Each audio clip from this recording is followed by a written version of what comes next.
Hello. Um, Welcome. Right. This is the beginning of a whole brand new quarter. It's April. Yeah. And so we're going to be shifting into a space that is very special to me. And that is performance under pressure, which leads to emotional mastery in motion. Right? Like this is critical space in developing your ability to experience living in a state of emotional agility. So, gosh, I've just been waiting, right? I've just been waiting for this space to come. Okay. So let's start here.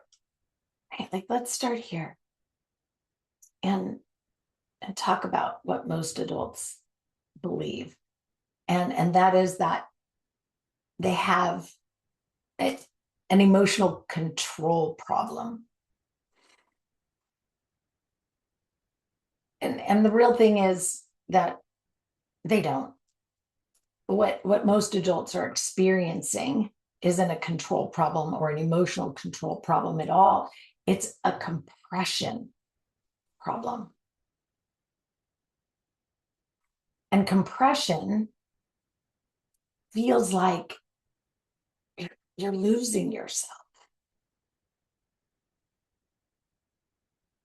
Now, let me tell you, right? Like you don't lose yourself because you're weak. You don't lose yourself because you're emotionally immature. And you never lose yourself because you haven't healed enough yet. You lose access to yourself because you're operating in this self-imposed pressure, and that self-imposed pressure has moved faster than your personal awareness. And when that awareness lags behind pressure, reaction's gonna win. And that's not shameful, my friend. And it's not some unfortunate fluke of happening, right? It's structural. So here's the question I want you to sit with as we start today. I want you to be thinking about, when was the last time you said something that you didn't actually mean? I'm not talking about a lie. I'm not talking about a manipulation. I'm not talking about cruelty. I'm simply talking about that something, right? That you said or did that, well, just wasn't quite you. If you think about it, you really know what I'm talking about, right? Like that moment where you walked away and thought to yourself, why did I do that? Oh my gosh, I can't believe I said that, right? I need you to hear me, okay? that that thing that you just leaned into and allowed yourself to call up, right? That thing that wasn't you, right? It wasn't your personality. That was an internal acceleration. And that acceleration compresses choice every single time. So you don't need more control. You need to slow the compression. Sit with that. You need to slow the compression because control, right? Control is force. Just even, right? Like it's force. And that force under pressure, it creates internal fracture. So we're going to be building this quarter, right? The second quarter of 2026. is not control. We're going to build personal command. And now that personal command is going to require some structure. Okay. So real quick. Yeah, I'll try to be quick. Right. Let's define compression in a clear, concise fashion. Okay. Compression is what happens when demand exceeds your margin, when speed, right, our days exceeds our awareness, and output exceeds personal recovery space. And the part that most of us capable adults miss is the fact that you're not fragile. You're overloaded, and there's a big difference. Okay. So many people are like, oh, just come to me with this feeling of frailty. Yeah. Anyway, right? The difference. Okay. Fragile people collapse real quick, where overloaded people perform quite impressively until they don't. And when they don't, they become real confused because they're like, hey, I handled everything. And yes, you did. You handled everything. You just handled it without the proper margin.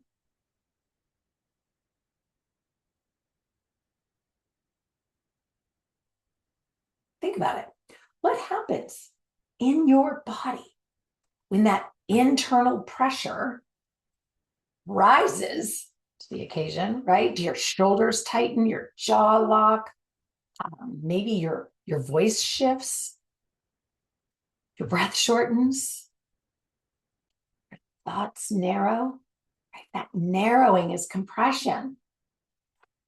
And compression eliminates the space for emotional nuance. And when that nuance disappears, right, what happens? You defend instead of inquire, you explain instead of pausing, you push instead of consider, you withdraw instead of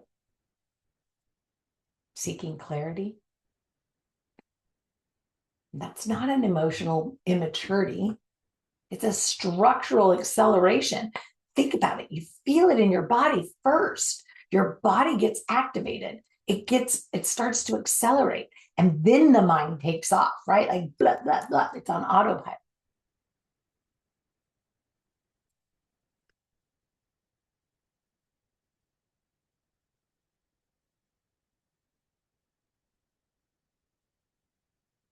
Let me give you a couple things to think about. Okay. I want you to ask yourself, gosh, are you reaching because you're emotional? I'm sorry. Are you reacting? I always think, reaching for, but right, you want to ask yourself, are you reacting because you're emotional?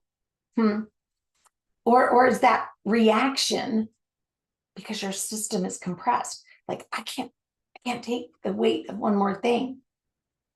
Right? Hit pause for a minute, right? And think about it. Pull up, pull up a time where you just were reactive. Were you present?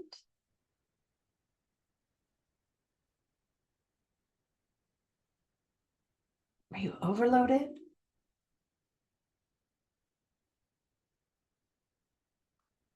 What was going on? What did your system feel like? Is it compressed?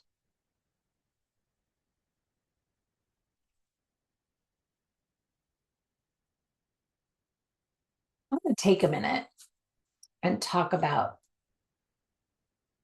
presence.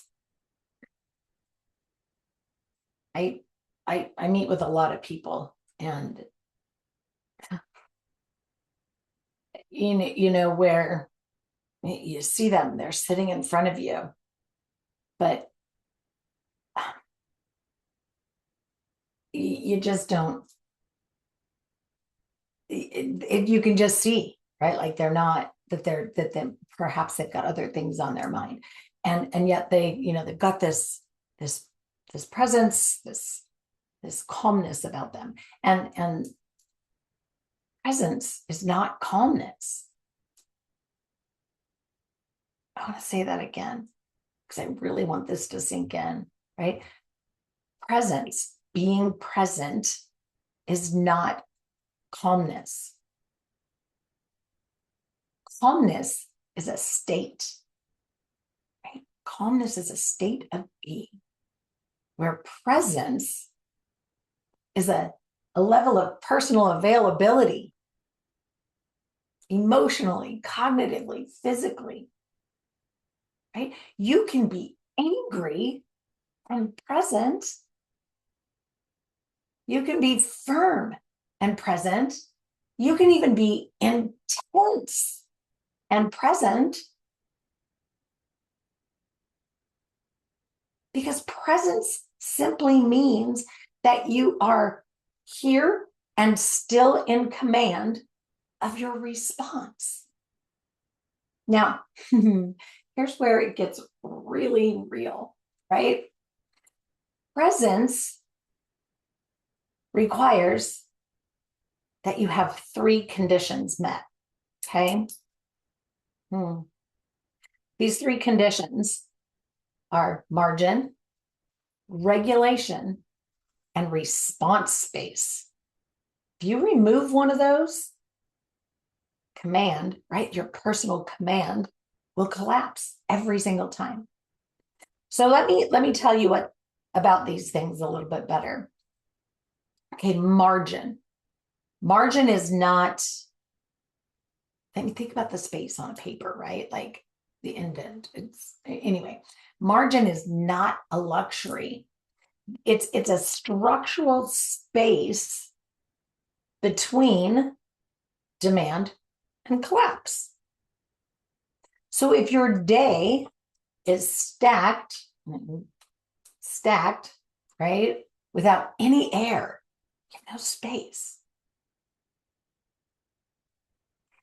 If your nervous system never has the opportunity to reset, and perhaps your schedule has zero, just leaves zero room for emotional bandwidth, you're legitimately operating without any margin. And operating without any margin means that every single pressure spike is going to cost you more than it should, because you can't perform under pressure without margin.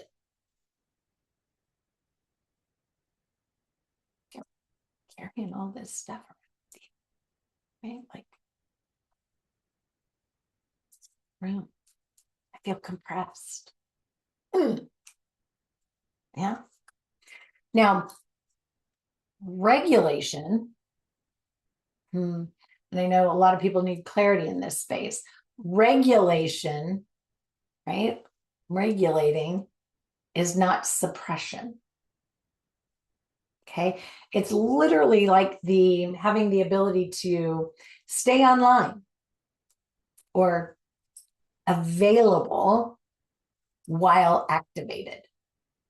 Okay. So this is not shutting down, not over functioning, not exploding, right? Just staying available.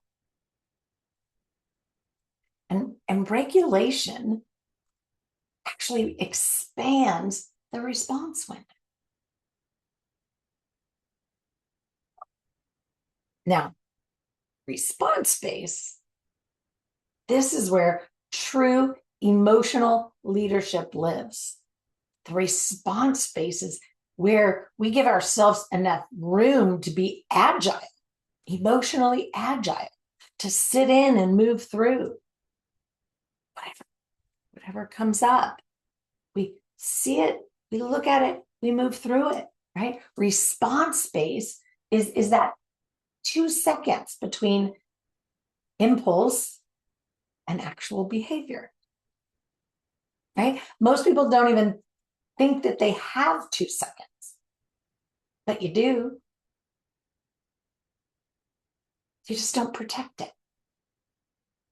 And when you don't protect it, reaction doesn't only feel automatic, it is automatic without insight or awareness.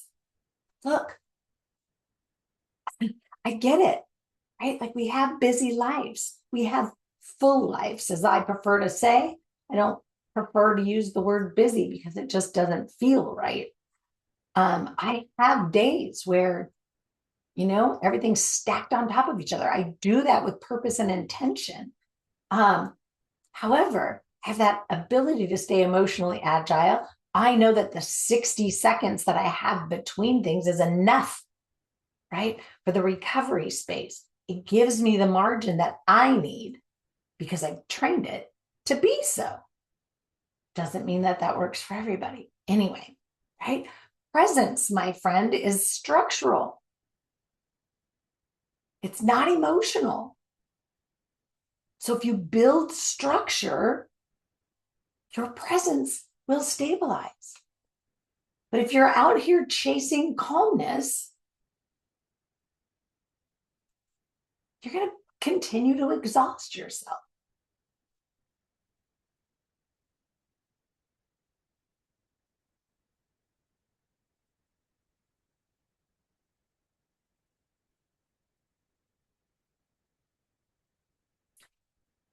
Most people think that pressure, right, reveals who they are. It doesn't.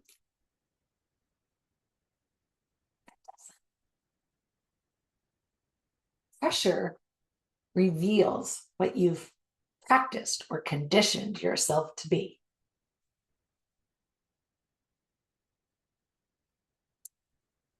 Because this is where the ego wants to argue. We all love to believe that when things get hard, our true self rises. That doesn't. What rises is a rehearsal or is rehearsal. Things you've rehearsed that you've conditioned, right? And if you've rehearsed panic, panic is going to continue to perform. If you've rehearsed over-explaining is going to continue to perform. If you've rehearsed freezing is going to perform. Pressure is not dramatic. It's actually quite mechanical. And the cool thing is that these mechanical functionings of our personal system, right, they can be trained. Yeah. My favorite space, right? To be trained. So let me give you a performance equation, right? You can write this down someplace visible. The first word would be trigger with an arrow. Internal interpretation with an arrow. Physiological shift with an arrow. The behavior, then an arrow, and then yeah. So that's the performance equation. The sequence happens real fast, actually quite faster than even a thought. So probably best for us to walk through it slowly, right? So number one, trigger, right? Not my favorite word. And so for all of you that work with me, you know that it's not my favorite word, but it's mainstream USA terms for what I refer to as a prompting event. Okay. So trigger is an email that comes in, It's a tone that you hear. It's a look that you see, a mistake that you make, a memory that flashes in, right? These triggers or prompting events, they're actually neutral. But your body decides if they are not. Most people, they try to control their trigger. And I'm sorry if this stings a little bit, but that's actually an amateur strategy. Okay. So if you're out there still trying to control triggers, like, oh, let me control this, right? Throw that by the wayside. Professionals, masters, and the truly dedicated to emotional performance, they train all of their responses. Number two, that internal, right, in the gut, wherever it is you're feeling it, that internal interpretation. This is where the meaning is assigned. Sorry about that.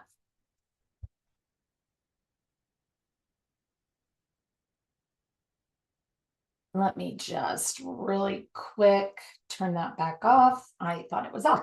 Anyway, I totally apologize. So the internal interpretation, right? This is where meaning is assigned. And I don't mean a conscious assignment, right? Like it's very not conscious, right? It's super instant. She doesn't respect me. I'm about to fail. This is going to go badly. I always mess this up, right? You don't hear these sentences fully, but your nervous system, it does. And it reacts, not responds, it reacts accordingly. Which brings us to that physiological shift. This is the part most people ignore. And it's so critical. Your heart rate changes. Your breath shifts. Your muscles tighten. Your focus gets real narrow. Your voice tone, right? It shifts. Your body is already deciding for you what the outcome is going to be before you even open your mouth. And if you don't know what your body does under pressure, and in the different types of pressure, the different categories of pressure, right? Because there's so many different spaces. If you don't know what it does when it's under pressure, you can't lead it.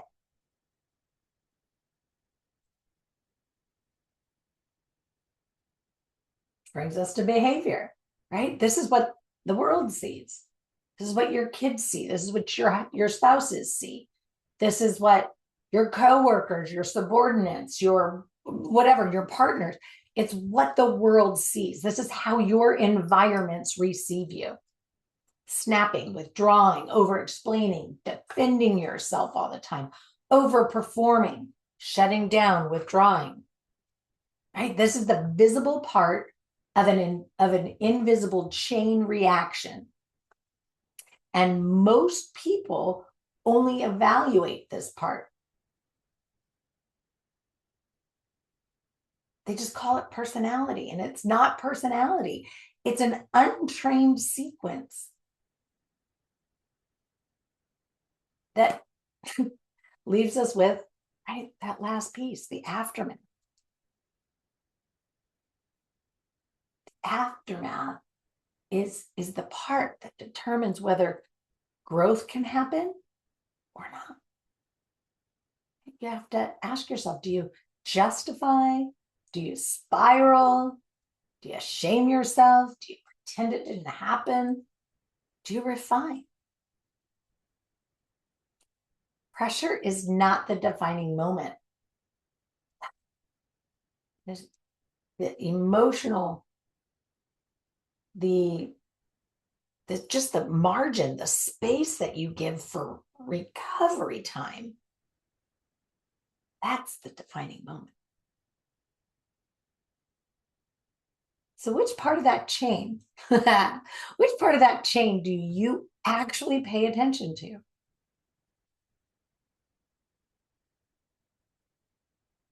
Most of you are going to say behavior. Well, if I'm being honest with you, that's too late. If you only evaluate your behavior, you will always feel behind. Look, high emotional performers train earlier in the chain. They train interpretation, right? How do I want to see myself experiencing living? How do I want to receive the communication that's going on right now, right? Like they train interpretation.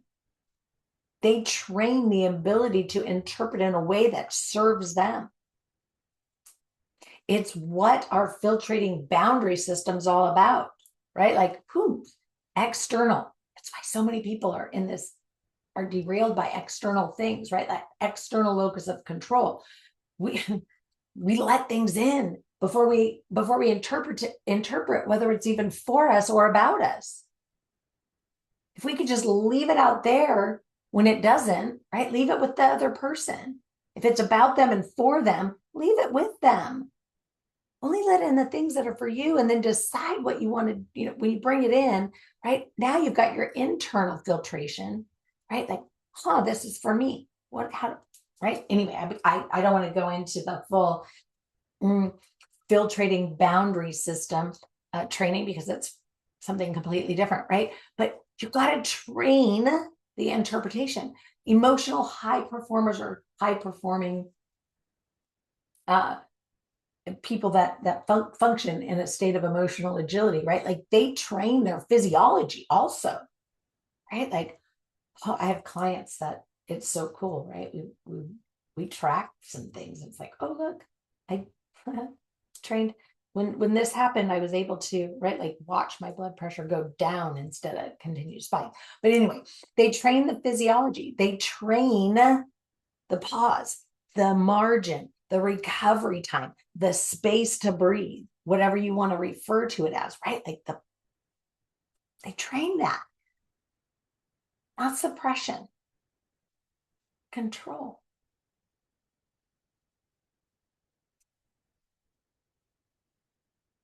The pressure doesn't expose weakness, my friend. It exposes your sequencing.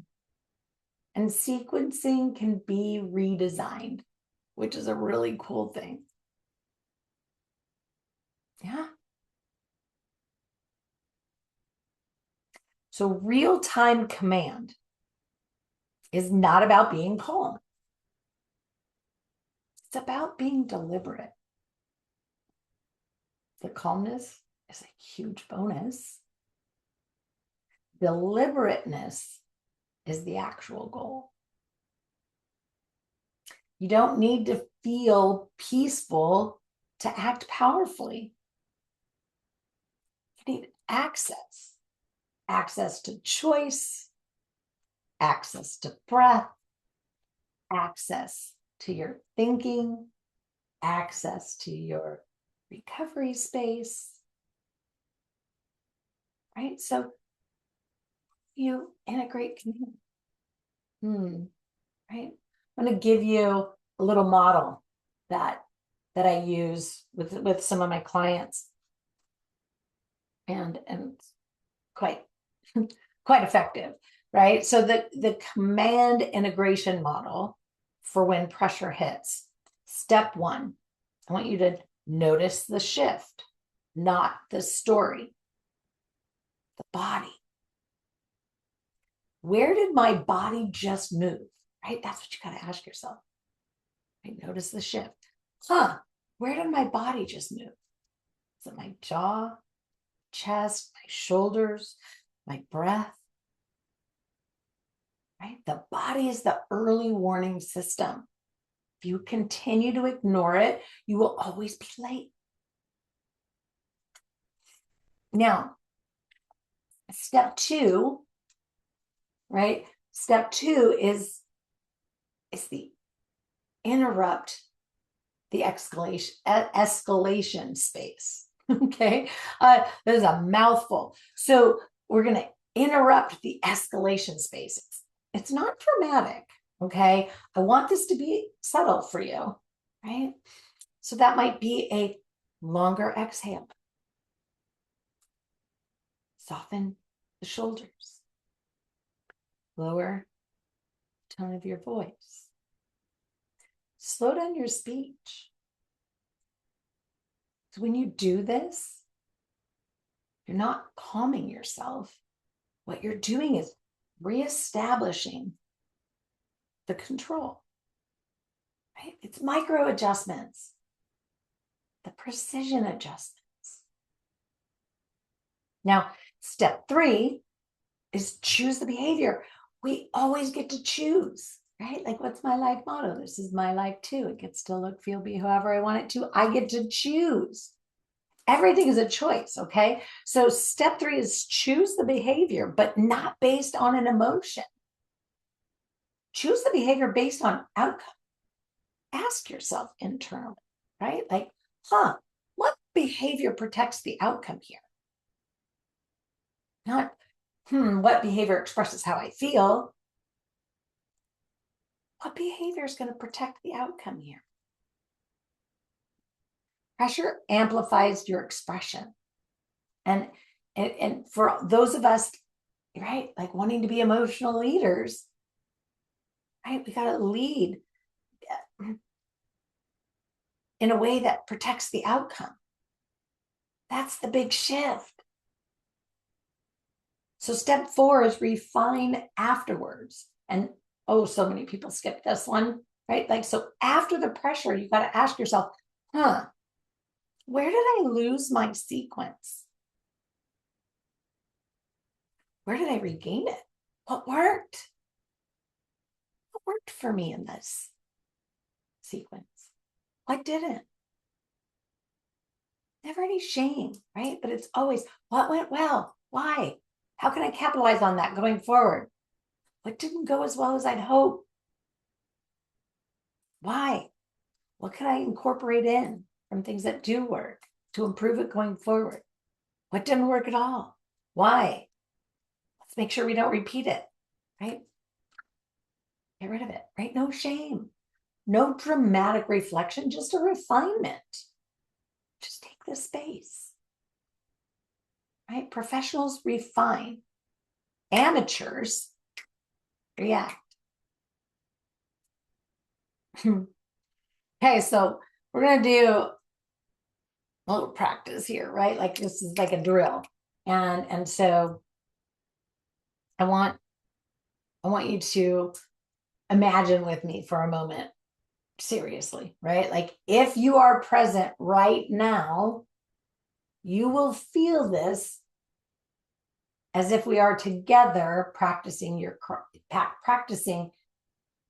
craft, right? Designing your craft. Someone questions your competence in a meeting.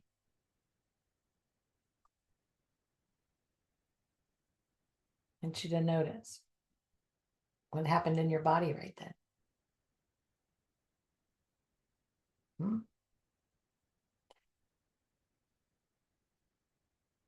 Now go back there. Right? Someone questions your competence in a meeting. I want you to take a long exhale. I want you to lower your shoulders. I want you to slow your speech by 10%. And then ask yourself, what outcome matters here? And respond from that. Not from your ego, not from the emotion of feeling slighted, right? From a state of command. How do I want to see myself? How do I want to see myself in this situation? How do I really want to be receiving my environment right now. If we're talking about somebody, right, slighting you in a meeting, even if it's not a meeting, right? Like even if it's just in your own home, in your own family, in your own circle, right? Like, how do I want to receive this? I get to choose, right? They may be choosing their tone and their words carelessly, hurtfully, but I don't have to receive it that way, right? It's all about them, all about them. I don't have to receive it that way. So, how do I want to see myself experiencing this moment? How do I want to receive this? And what do I want to send back out? Right? How do I want to be received? It can be as simple as, wow, did you mean for that to feel or sound so hurtful? Right? Take your time. Look, I get it. Reaction is human, but staying reactive without refinement, that's optional, my friend. Emotional authority is not the absence of activation. It's the shortening of recovery time. That's the metric, not perfection, but recovery speed. Remember, I said, right, I'm 60 seconds, but I've been training for a lot of years. Yeah. So we can train that for you. You don't eliminate pressure. It's never going to happen, but you can build capacity inside it. This is where we identify shifts.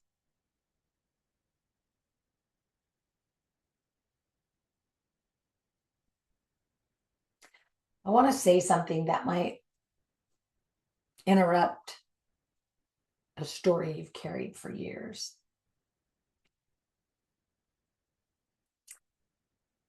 You're not bad under pressure. You are patterned under pressure. And that's a whole lot different, right? It's so different. Bad implies that you have some defect. Pattern implies trainable.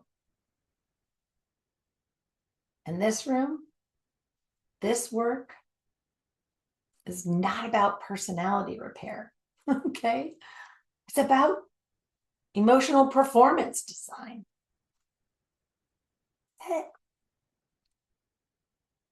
Most people build identity from their worst moments. I'm reactive. I'm too emotional. I shut down. I overreact. I always say the wrong thing. You don't always do anything. You default. And defaults can be redesigned. But here's the part well, doesn't get talked about very often, right? When you've performed a pattern long enough, again, conditioning, you start believing it's you. Think about it. It's the same. If you learn how to play the piano, you practiced over and over and over again, right? Like if you're an athlete, right? Like you practiced over and over again. And so that's patterned, right? It's trained. So when you've performed a pattern, and if it's the internal dialogue, you start believing it's you, and it isn't you, it's what you've practiced. It's what you've conditioned. It's your conditioned way of being, feeling, experiencing, acting, whatever, right? If you've practiced survival in environments that required it, of course, it's going to show up under stress. It doesn't make you some big project that needs to be fixed. It makes you conditioned. Yeah. And conditioning, well, it can be updated. It does take work, but it can be updated. Pressure is not where you discover who you are. It's where you decide who you are. Oh, let me say that again, right? Pressure is where you decide who you are. It's a leadership move, right? An emotional leadership move. This is my life. It gets to look, feel, be however I want it to. I get to choose.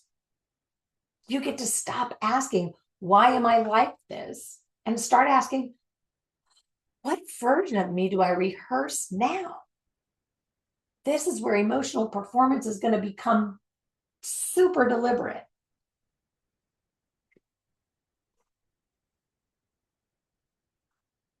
Take a moment, right? Think about this. Ask yourself, under pressure, I tend to become the explainer, defender, the fixer, the withdrawer, the pleaser, the escalator, or the silent strategist, right? Which one of those actually protects your long-term outcome? I wish we were all together right now. I want to hear which one you chose. Right? Explainer, defender, fixer, withdrawer, pleaser, escalator, silent strategist, or whatever your version is, right? Like add, edit, delete, change, shift, morph, make it your own. But know which one of those actually protects your long-term outcome. Which one protects your ego in the moment? The difference is everything. But the upgrade, ready? Don't eliminate your default. I want you to build an override. Emotional professionals don't remove their instinct. They install a command button, right? So under pressure, I promise, right? Like, and I know this sounds weird, right? But I promise you're going to still feel activation. You're still going to notice the surge. You're still going to feel urgency. But you're going to insert something new. And that's the choice, right? How do I want to see myself experiencing this? That insertion changes everything. So, authority is not calmness. Personal authority is your choice when you're under activation. Right? Authority is choice when you're under activation, in a state of activation. That's what we're going to build this quarter. Not a bunch of just calm people walking around, right? No more perfectionists. I'm not going to teach you how to detach. I want to teach you how to choose. How do I want to see myself experiencing living? How do I want to experience my environments? And how do I want to be received in those environments? Right? So I'll just say, January, February, March, right? First quarter and April, right? Like, right? January wasn't about goals. It was about building stability. Because without stability, pressure is going to collapse you every time. And February wasn't about productivity. It was about that cognitive consistency. Right? Without consistency, pressure is going to continue to overwhelm you. So April, right, isn't about controlling your emotions. It's about having the capability to command your response. Because without response mastery, pressure is just going to keep defining you. See the sequence? Stability, consistency, command. None of it's random. It's all architectural for you. You don't build a roof before the foundation sets, right? You can't, the roof can't float around up here without legs to stand on. So this quarter has been designed to stack. Okay. It's going to stack right on top of Q1. If you weren't here for Q1, it's fine. I can get you up to speed. It's all good. I've also designed it that way, right? So today, this workshop, right, it sits above where we started in January. Okay, it just sits above it. And once that stability and consistency exists, you can handle pressure without experiencing any fracture. It's not height. It's all about the mechanics.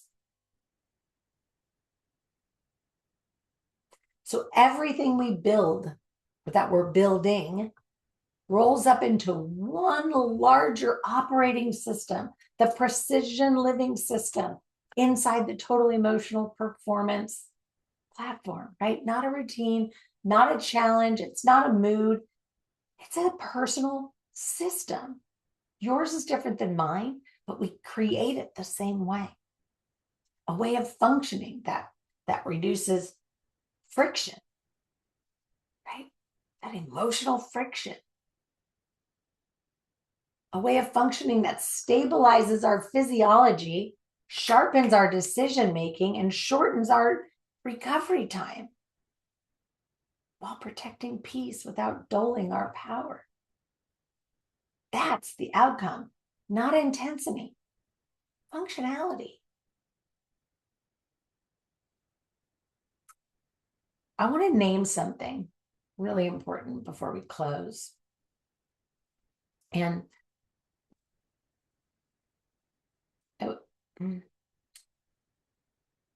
if this work, right? Like if this work feels quieter than perhaps you expected, maybe it's less dramatic than you anticipated, less emotionally explosive.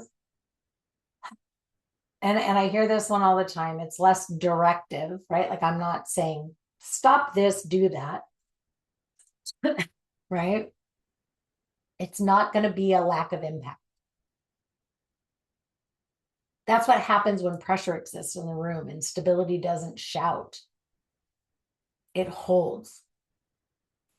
So if your growth feels steadier, more deliberate, less chaotic, that's not boring. It's a power.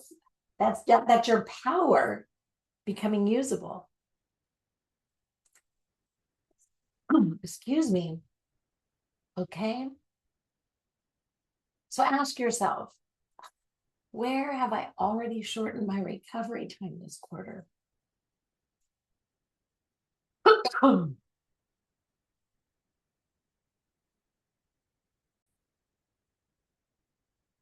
That was a doozy. So don't ask yourself. I'm sorry, ask yourself, right? Where have I shortened my recovery space, my recovery time over the last week, month, full quarter? I don't want you looking at where am I perfect. I don't want you looking at where am I calm. I want you asking yourself, where do I return faster? Where do I return to my baseline? Where do I return to my stability? When do I return to how I want to see myself experiencing living faster? This is measurable growth. You don't need to eliminate pressure. You need to outgrow its control over you. All right, pressure is never going to disappear, but its authority over you can. That's what we're building. And that's not personality work. It's emotional performance architecture. Look, performance isn't about rising to the occasion. It's about becoming someone who doesn't fracture when the occasion rises. I'll see you inside the work.